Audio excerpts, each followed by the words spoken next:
you guys really tuned in, and it's to find out how I afford to travel. There's this glare in this video that you're just gonna have to ignore because I don't know how to fix it. But as we learn how to edit and tape and record and all that other stuff, I will figure it out. But you guys are gonna have to deal with this glare for this video. It's an important video, so we're just gonna have to deal with it.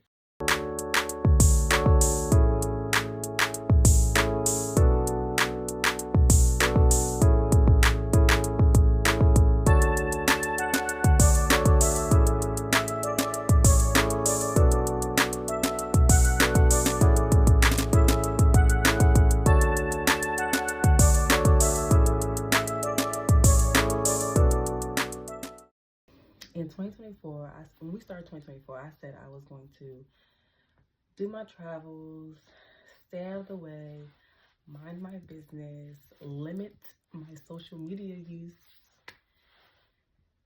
And here we are entering the 12th month and I started a YouTube channel. I really struggled with creating a YouTube channel because I am a private person.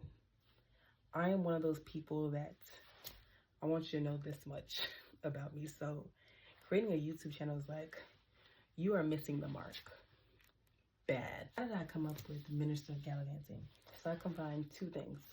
I'm Nigerian, and when someone likes to enjoy life, it's a life of the party, that type of thing, you call them the Minister of Enjoyment. So my friends call me the Minister of Enjoyment. And when I'm referring to travel, I say I'm gallivanting. But gallivanting was like too basic of a word, and Minister of Enjoyment is not something I came up with myself. It's just a phrase. I combined the two. Minister of Galavanting. Clap for the creativity. Thank you. I know some people are wondering about the spelling. I think the more formal way to spell it is Gallivant, but I don't really like the spelling. And even though the way that I spell it is like less formal, I still prefer it. I just like that gala part in front of it, and so it's sticking. I'm not changing it. Galavanting. I created the YouTube channel because I did what I called recaps on Instagram. I would really talk about my travels and my story in a way that people don't. Like, it was very detailed, very animated, and people liked it. I like talking about travel, so I enjoyed doing the recaps, but it's a lot. It's a lot, and it's hard to capture a trip in Instagram stories. So I had an idea to start a YouTube channel years ago, but it just never stuck because one, I could not think of a name, and two, I just didn't have the time. But in 2024, the stars aligned and I was able to create a YouTube channel. So this channel is mainly going to talk about my travels, the real travel that I do. Through the channel, people will understand like how I enjoy my trips, how I really get immersed in the culture, and how I stay safe. Because again, it's just me.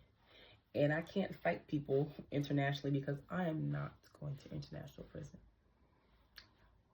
I'm not.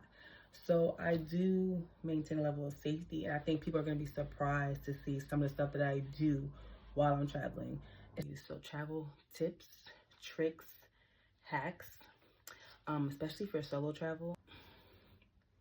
I wouldn't even say half, but a good amount of my travel is solo travel.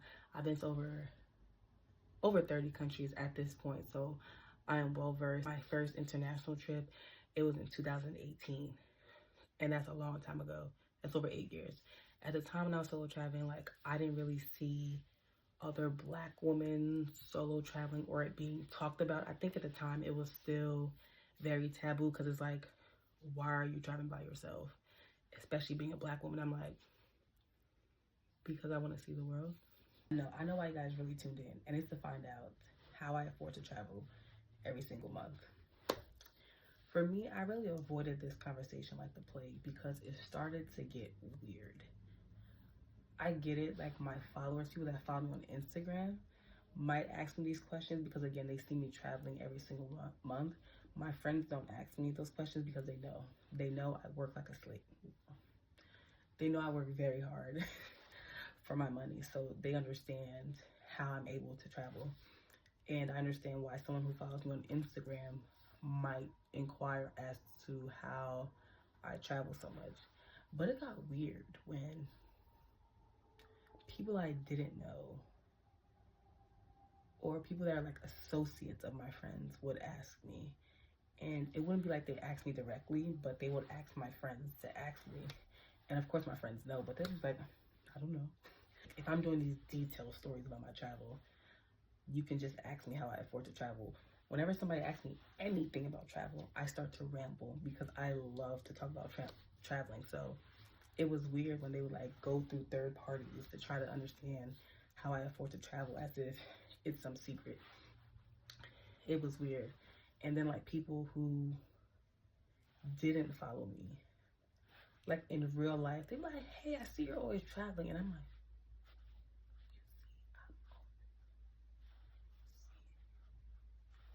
where? So I just want to put that to rest. I can afford to travel because, drum roll, drum roll, drum roll, drum roll, we're drumming, drum roll, we're drumming. I have a job. No, but on a serious note, people think that to travel you need a lot of money, and that's in my case, that is not true. When I started traveling, I was traveling on average maybe like 8 to 12 trips a year when I started out, and I was not making more than 60K. 60,000. I was not making more than 60,000. I was fresh out of college, so I was not making enough. The job that I selected, I really just wanted to get experience before I started applying for other jobs. I just wanted something on my resume because I didn't want any gaps in my work history. So I just took really the first offer that I got. So I was not making a lot when I started traveling a lot. I also did not use credit cards because, again, I was fresh out of college, and who is giving college students major credit cards? So I think I had like one major credit card, and the limit was like $3,000. And you're not really getting far with that. The rest of my credit cards were like store credit cards, the typical stuff like Victoria's Secret, Nordstrom. No, not even Nordstrom. Wow, that's ambitious. Forever 21, like little stuff like that. But in terms of a major credit card, I was not using that. So those speculations about, oh, you're putting it on your credit card, that's why you can afford to travel. There were no credit cards. It was just a will to travel and a debit card, which actually made travel harder because a lot of places, they're very particular about you using a credit card and not using a debit card. But I will say this, what really took my traveling to the next level was my side hustle. In 2018, when I came back to Jersey, I went to school in Florida. I came back to Jersey. That year for Christmas, my sibling and his girlfriend at the time, they got me a KitchenAid. I baked as a hobby. It was something I really loved to do. In college, I baked. I cooked for my friends often. And I think my brother's the type of person that he pays attention to what people say, like what they need or what they want, especially when he wants to buy them gifts. He's a very great gift giver. And I think I was like making a cake with my hand mixer, and I had said to myself, like, if I had a KitchenAid, like this would be so much easier. And that year, he got me a KitchenAid. That was the same year that I actually started an LLC for my baking business, Beat to the Basics. Please follow me. I will not be posting on that page. I'll be posting on that page, but I don't post as much on that page. I've relied on word of mouth. So I bake, and that baking hobby had helped me to get extra income. And I think it took my eight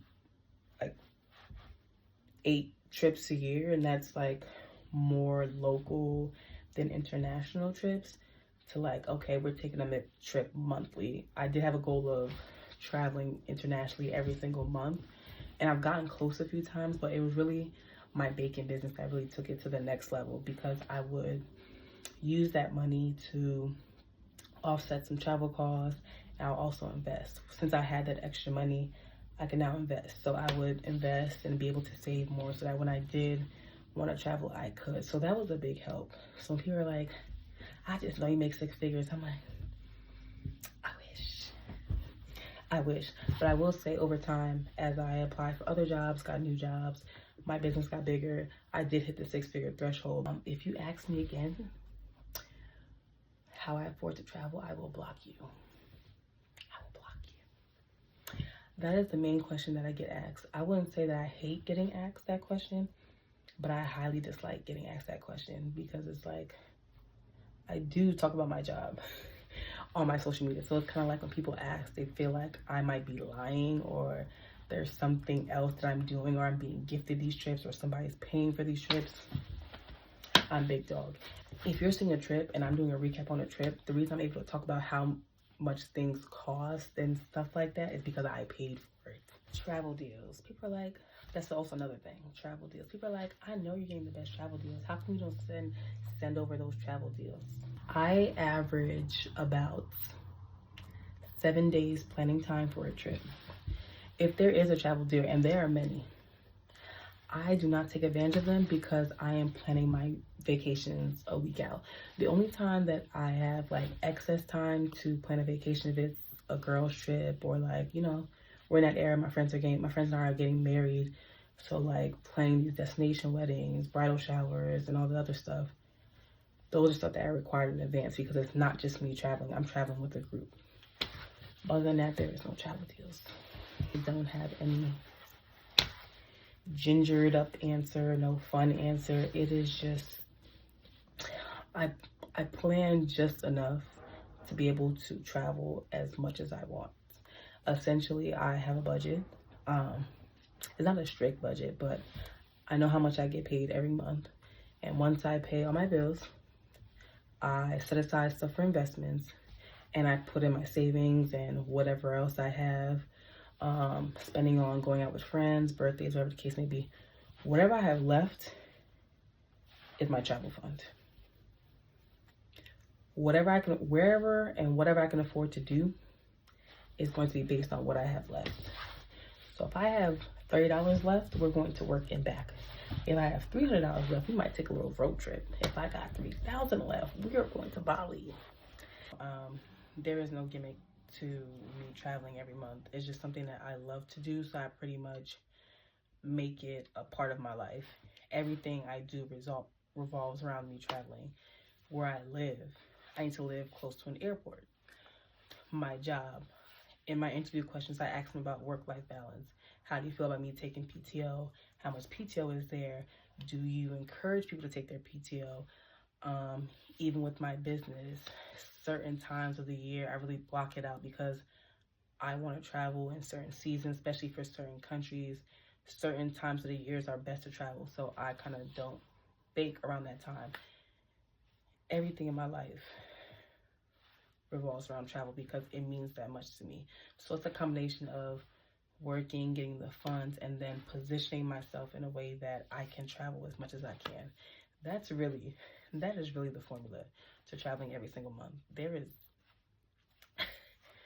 is no other gimmick. I think every person that travels, they have some variation of that formula. If they don't have a side hustle, they have a really high paying job. A high paying job could be a sugar daddy. But I don't have a sugar daddy.